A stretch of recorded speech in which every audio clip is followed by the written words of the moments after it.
Hi, it's Bumble. Welcome back to my channel. I was actually just trying to take a nap and I'm feeling a bit sleepy, so I might try to go back to that. It was too noisy and I was laying there trying to sleep. I almost fell asleep and then I thought I'm gonna forget to do this recording and what the movie's gonna be about. Oh, hold on a sec. Alrighty, I'm back. This is probably gonna be like 5 to 10 minutes. This is a movie I watched on Tubi. It's a Hungarian movie that takes place in Hungary in the 70s.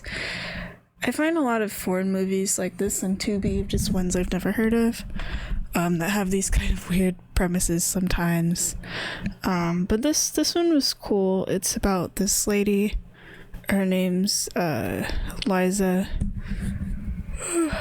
and she lives with this older woman that I don't remember if she's like the landlord or something, and Liza takes care of her, or if it's like her grandmother or something. It's somebody important, and there's this demon guy. He's the guy in green. He doesn't actually really look like a demon. He just looks like a person. I was kind of confused about him. Maybe I wasn't really paying attention because it's revealed at the end that he's introduced as this singer that Liza and the older woman are like a fan of his music, and that they don't know that he died in their apartment or something, and Liza is, I think, the only one that could see him.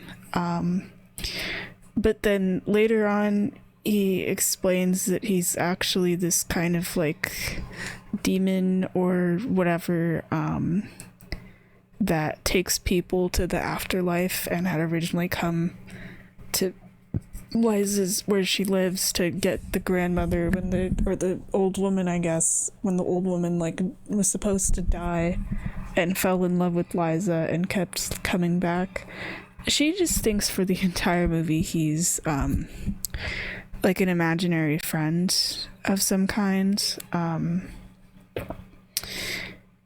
Because I mean, he seems pretty harmless, at least for her. He's like a danger to everyone else though, where she'll be doing stuff and he'll be there and he'll just be singing to her, and that's it from her perspective, that he doesn't try to talk to her or anything. She does try to talk to him and he like kind of acknowledges her, but he never actually like says anything to her. To the point where she thinks he can't like speak, that he can only sing.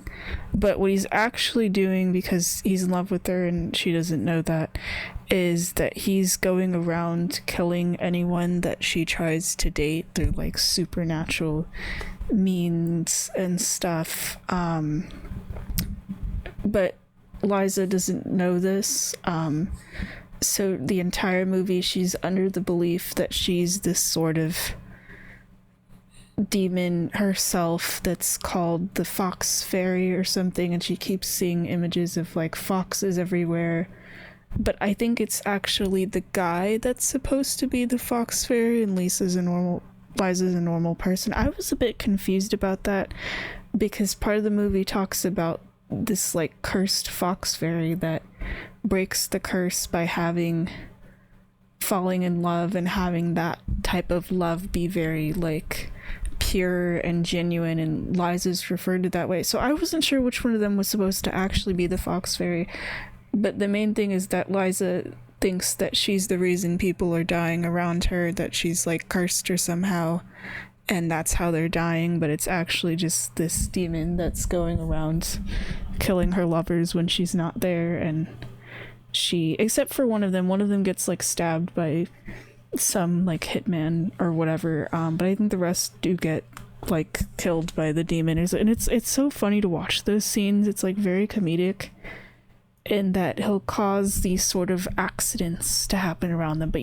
they're not actually accidents, and he'll just keep singing and dancing like the whole time, and all of his songs are very like cheery and upbeat. All of the music in this is honestly really good, even though I didn't understand like a word of it. I'll actually have to look up the soundtrack, because I think that was probably my favorite thing with this movie. But yeah, just the way he kills all her lovers. I mean, the methods he does it aren't like supposed to be comedic. Like one of them, I think his face gets burned or something through fire spewing out of whatever, or someone gets like knocked off a roof or something, but just with the cheery music in the background, it comes off as like very comedic. It was like kind of funny. And then the entire time this is happening, where Liza's like going around dating people and stuff, you also get to see the demon's like reactions to stuff, where he'll look upset whenever she like meets somebody new. And there's this other guy who I think is some kind of sergeant. He's like part of the police force. I think he's like investigating the deaths going around that are happening, because from the police's perspective, it's like all of these people keep dying when they're in contact with this woman, even though whether she's cursed or not, she's not the one killing them. She doesn't kill anyone in this, and it happens so often that there's literally that, like, you know, that white chalk outline of like where a dead body falls. There's two of them in her like apartment or whatever, but they're made out of tape, and just stuff like that she just has to deal with. And I mean, she's not happy about any of this. She ends up kind of freaking out and ends up like crying and stuff as the movie goes further and further on, of like, why are all these people dying around me? And she does look into the whole curse thing and the fox fairy stuff, you know, because she believes that she's the fox fairy or something, that she's the one causing people to die. So she's looking into it. It's just she doesn't make the connection that the singer guy that just chills in her apartment is the one that's killing everyone. But yeah, there's this sergeant guy. I think the demon is also trying to kill him, but it doesn't work. I feel like I wasn't really paying as attention. I was kind of skimming kind of just a bit with this movie at times. Not anything like it was boring or whatever, but just it felt kind of a little slow. But I think I was okay with that overall, the like kind of slower pace.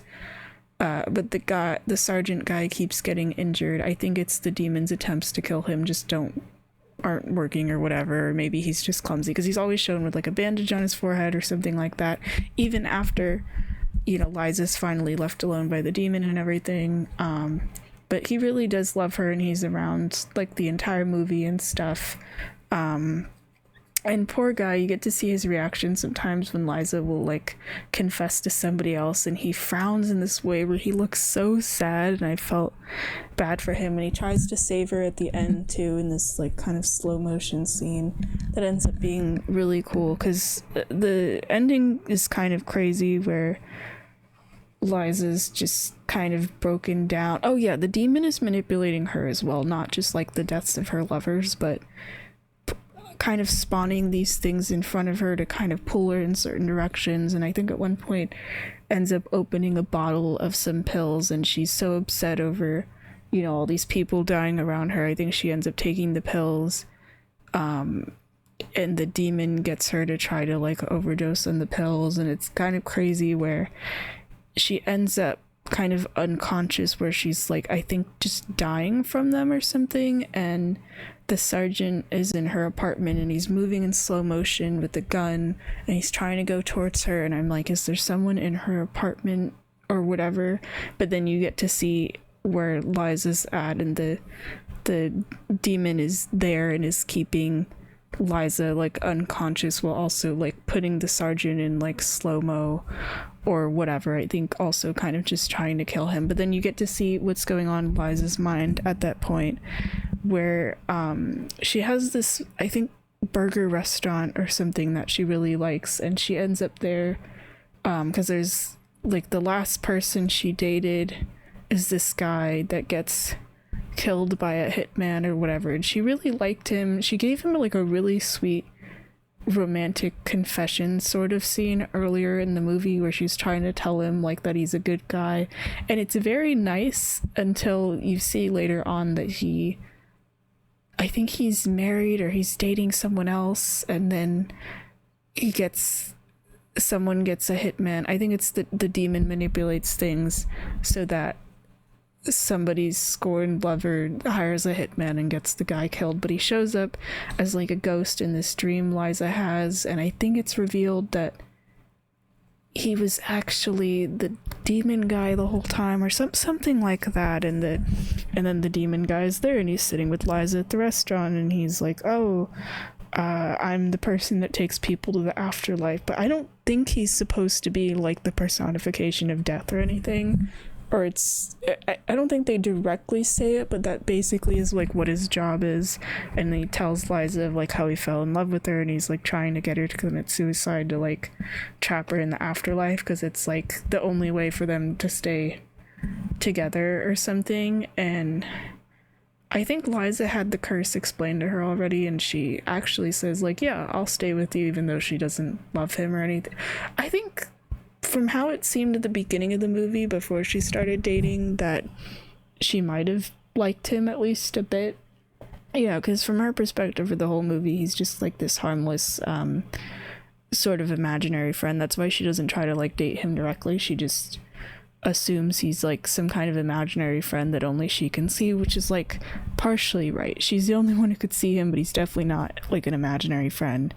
But because she agrees to stay, which is also because the demon's like, "Hey, I'm gonna make your lover's life, the sergeant dude's like a life, like a living hell if you don't stay with me," and that causes him to die by her like agreeing to stay or whatever.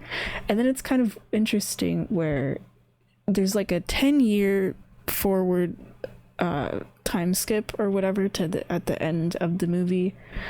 Even though the characters' faces don't really look different, they just have different like hairstyles or something, where she gets together with the sergeant and they have a daughter, and they go on this like trip to Japan they've been really wanting to go on. And then you see in the back of the car, behind the daughter, like in the back somewhere, the demon is there, and he's I don't know if he's like forced to follow her around. I mean, I kind of assumed he couldn't really like die because he's like this mystical being or whatever, but I guess he's forced to just follow her around, or maybe he's like so in love with Liza that he's just going to kind of haunt her forever, basically. But yeah, they explain him in a way where it makes him sound like he's a ghost or something. Like I didn't really know what the movie was about when I think I'd watched a trailer of it or something, so I just assumed it was like, oh, I thought it was going to be like a comedy or something of like this woman tries to date people and this ghost hangs out and sings in her apartment, and that she'd either like fall in love with it or he'd be like her sort of wingman or something. He is kind of like a wingman actually, but he's whatever the opposite of a wingman is, of instead of trying to use like magical abilities of like getting people together and stuff, it's that he's trying to keep everyone away from Liza. But yeah, it was pretty good. I liked the music. I thought the movie was fun in the way it has these like people dying is portrayed in this kind of comedic way where it's almost like a kind of dark rom-com in a sense. I really like this poster as well. That's why I try to look for like different ones. This wasn't the one that was on Tubi. It was of Liza holding hands with somebody, and there's like a chandelier on top of them, which was kind of funny. But this one feels more like kind of silly in a way, just something about it. I really liked it. But yeah, it was good. I recommend it. I have some other stuff I'm gonna watch next. There's I think a rom-com I'm gonna watch about this woman who meets this monster and takes him to New York or something. I've heard it described as a rom-com. I don't know if it actually is. I don't remember what it's called, but it was also one that I found on Tubi. I'm kind of just on like a bit of a Tubi binge right now. But yeah, that's pretty much my thoughts on Liza the Fox Fairy. So see you next time.